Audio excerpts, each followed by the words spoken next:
નમસ્કાર મિત્રો, અમારા નવા વિડીયોમાં આપ સૌનું હાર્દિક સ્વાગત છે। તો આજે આપણે વાત કરીએ, બધા ડોક્ટરો રૂપિયાના ભૂખ્યા પણ ના હોય, અમુક માનવતા માટે પણ ડોક્ટરી કરે છે। એવા જ એક રાજકોટ શહેરમાં ગાયનેકોલોજિસ્ટ ડોક્ટર સાથે બનેલ સત્ય ઘટના વિશે આપણે આજે જાણીશું। લબ્ધિને 8મો મહિનો ચાલતો હતો। રાજકોટના જાણીતા ગાયનેકોલોજિસ્ટને ત્યાં એનો કેસ નોંધાવ્યો હતો। ડૉક્ટર પંડ્યા એને દર વિઝિટે આ ડૉક્ટર ટકોર ખાસ કહી સંભળાવતા હતા, બહેન તું મારી પાસે રેગ્યુલરી નથી આવતી, 2 ચેકઅપની વચ્ચે ક્યારેક 1.5-2 મહિના જેવું અંતર પડી જાય છે। આ સારું ન કહેવાય। આમ તો ક્યાંક ગરબડ જેવું હોય તો પકડાય પણ નહીં, અને જ્યારે પકડાય ત્યારે ખૂબ મોડું થઈ ગયું હોય એમ પણ બને। લબ્ધિની સાથે તેની મમ્મી પણ આવી હતી। તેણે ડૉક્ટરની વાત સાંભળી ન સાંભળી કરી નાખી અને પોતાની કેસેટ વગાડવાની ચાલુ કરી દીધી। એમાં દર મહિને તમારી પાસે શું આવવાનું સાહેબ, અમે કંઈ ગરીબ નથી, અમારા જેવા ખાતા પીતા ઘરની દીકરીઓને સુવાવડમાં વાંધો જ ન આવે। જો કંઈ તકલીફ જેવું લાગે તો જ ડૉક્ટર પાસે જવાય। આ સુખી ઘરની દેશી મહિલાની અણસમજ સામે ડૉક્ટર પંડ્યાને હસવું આવ્યું। તેઓ બોલ્યા, ત્યારે આજે શા માટે આવવું પડ્યું એ કહો। હવે લબ્ધિનો બોલવાનો વારો આવ્યો, સાહેબ 10 દિવસથી મને ઉધરસ આવે છે, સૂઈ પણ શકાતું નથી, ગળફા પણ નીકળે છે, શ્વાસ ચડે છે, થોડુંક ચાલવામાં જ હાંફી જવાય છે।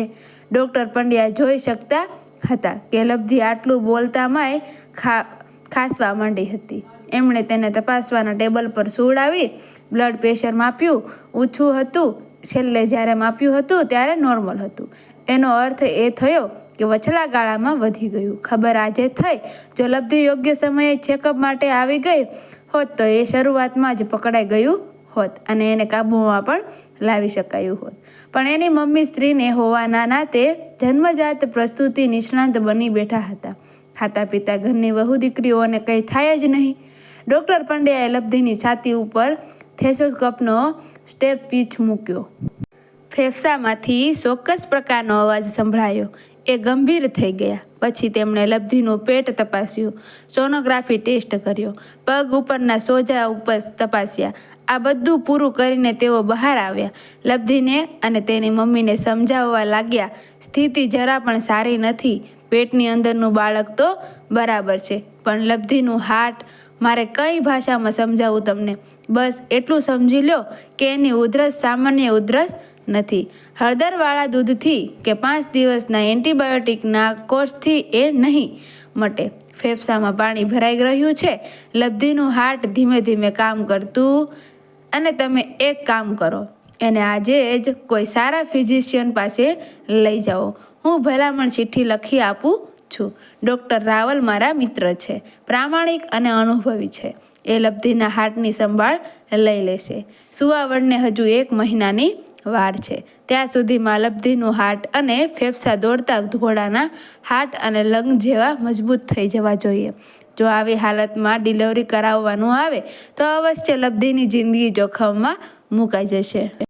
કોઈ પણ ગાયનેકોલોજિસ્ટ આનાથી વધુ સ્પષ્ટ શબ્દોમાં તો બીજું શું કહી શકે। ડૉક્ટર પંડ્યાએ સારી ભાષામાં જે સમજાવ્યું એનો ખરાબ ટૂંકસાર આવો થાય, તમારી દીકરીને આજે જ ફિઝિશિયન પાસે લઈ જાઓ, નહીંતર એ મરી જશે। લબ્ધિનો શ્વસર પક્ષ પણ સદ્ધર હતો અને પિયર્યું પણ સમૃદ્ધ હતું। જો ધારે તો એના પપ્પા ખાસ એના માટે એક ફૂલ ટાઈમ ફિઝિશિયન રાખી શકે તેમ હતા, પણ ખાતા પીતા ખાનદાનમાં લોકો પાસે વિચારવા જેટલો સમય, શક્તિ અને તૈયારી પણ હોવા જોઈએ ને। અને આવી જ રીતે લબ્ધિના મમ્મીએ ઘરે જઈ અને વાત કરી, એમના પતિ અને જમાઈની હાજરીમાં વાત કરી। સર્વાનુમતે નિર્ણય લેવામાં આવ્યો, ડૉક્ટરો તો કીધા કરે, એ લોકોને તો બીજો કોઈ ધંધો નથી।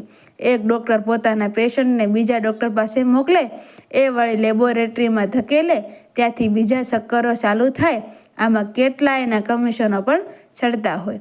આપણે ક્યાંય જવું નથી, ગામડામાં સુવાવડો થાય જ છે ને। હવે તો સુવાવડની પીડા ન ઉપડે ત્યાં સુધી ડૉક્ટર પંડ્યા પાસે નથી જવું। ન ગયા જ્યાં સુધી લબ્ધિને લેબર પેઇન્સ શરૂ ન થયું ત્યાં સુધી તેને લઈને ડૉક્ટર પંડ્યા પાસે ન જ ગયા. અચાનક એક દિવસ બપોરના સમયે લબ્ધિને દુખાવો પડ્યો. લગભગ 2 વાગવા આવ્યા હતા. ડૉક્ટર પંડ્યા એમનું કન્સલ્ટિંગ સેશન પૂરું કરી અને ઘરે જવાની તૈયારીમાં જ હતા. ત્યાં અચાનક એમની નર્સે કહ્યું, સર, ગાડી આવી છે, એમાંથી લેબરનું પેશન્ટ ઉતરે છે, 2 મિનિટ માટે રોકાઈ જાઓ. એ લબ્ધિ હતી. ડૉક્ટર પંડ્યાના તો એને જોઈને જ હોશકોશ ઉડી ગયા. લબ્ધિનું આખું શરીર પાણી જમા થઈ જવાના લીધે મોટા બલૂન જેવું થઈ ગયું હતું. ચહેરો તેજ વિહીન બની ગયો હતો.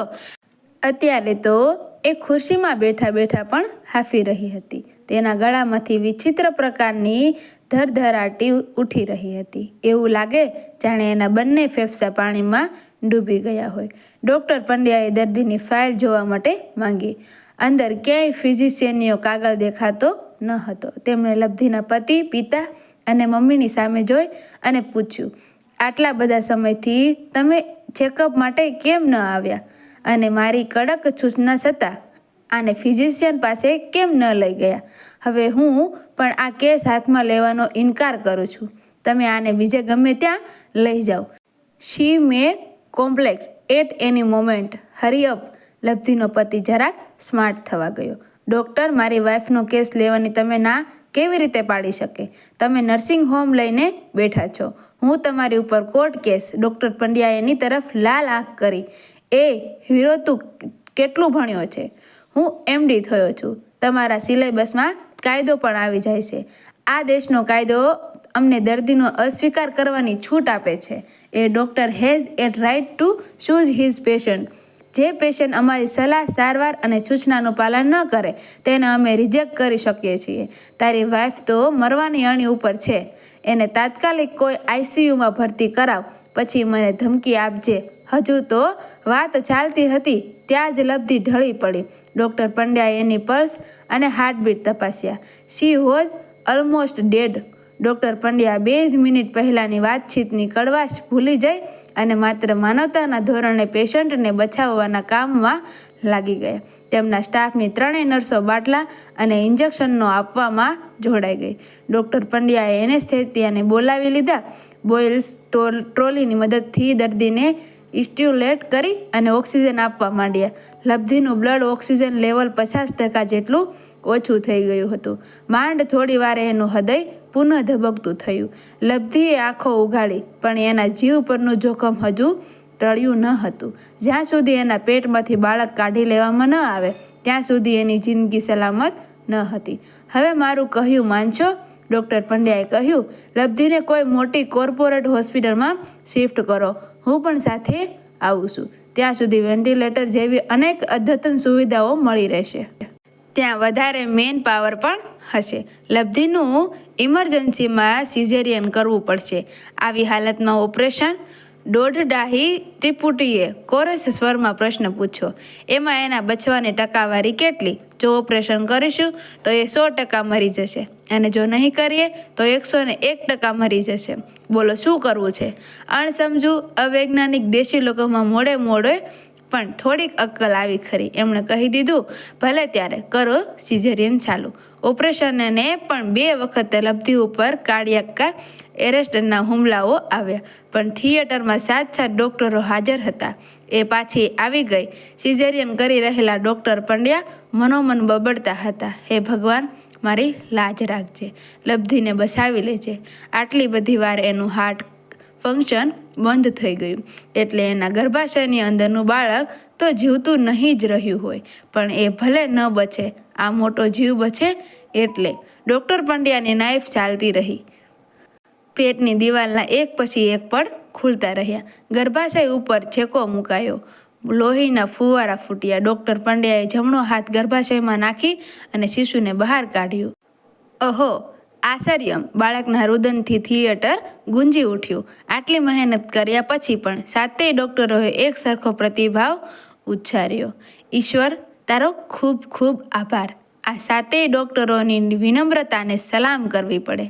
મિત્રો, આપણે આપણા જીવનમાં ક્યારેય એવો નિર્ણય ના લેવો જોઈએ કે જેનાથી કોઈ બીજી વ્યક્તિને એટલું હેરાન થવું પડે. વિડીયો ગમ્યો હોય તો વિડીયોને લાઈક કરજો, શેર કરજો અને અમારા આવા જ નવા વિડીયો જોવા માટે અમારી ચેનલને સબસ્ક્રાઈબ કરી દેજો. Thank you.